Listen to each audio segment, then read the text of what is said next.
ఖతర్ సఫాయి కర్మచారుల సమస్యలను పరిష్కరించాలని అఖిల భారతీయ సఫాయి మజ్దూర్ కాంగ్రెస్ ప్రభుత్వాన్ని కోరింది.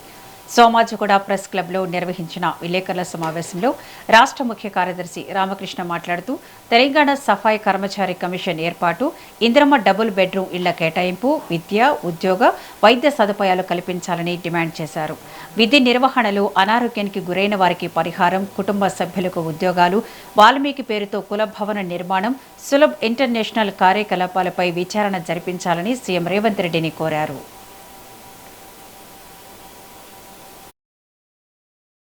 ఈరోజు హైదరాబాద్ ప్రెస్ క్లబ్లో అఖిల భారతీయ సఫాయి మజ్దూర్ కాంగ్రెస్ ట్రేడ్ యూనియన్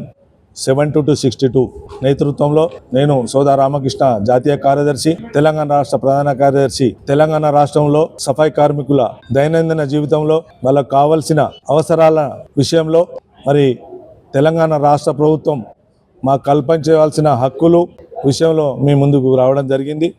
ఇంతకుముందు ప్రెస్ మీట్లో చెప్పినట్టు తరతరాల నుండి యుగ యుగాల నుండి మానవ మూత్రాలు చెత్త చెదారాలతో దైనందిన జీవితం గడుపుకుంటూ ఈనాటి వరకు అదే వృత్తిలో కొనసాగుతున్న కుటుంబాలన్నిటికీ కూడా విద్యా అవకాశం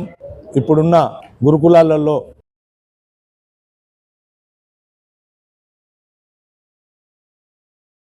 ఈరోజు హైదరాబాద్ ప్రెస్ క్లబ్లో అఖిల భారతీయ సఫాయి మజ్దూర్ కాంగ్రెస్ ట్రేడ్ యూనియన్ 72-62 నేతృత్వంలో నేను సోదా రామకృష్ణ జాతీయ కార్యదర్శి, తెలంగాణ రాష్ట్ర ప్రధాన కార్యదర్శి, తెలంగాణ రాష్ట్రంలో సఫాయి కార్మికుల దైనందిన జీవితంలో వాళ్ళకు కావలసిన అవసరాల విషయంలో మరి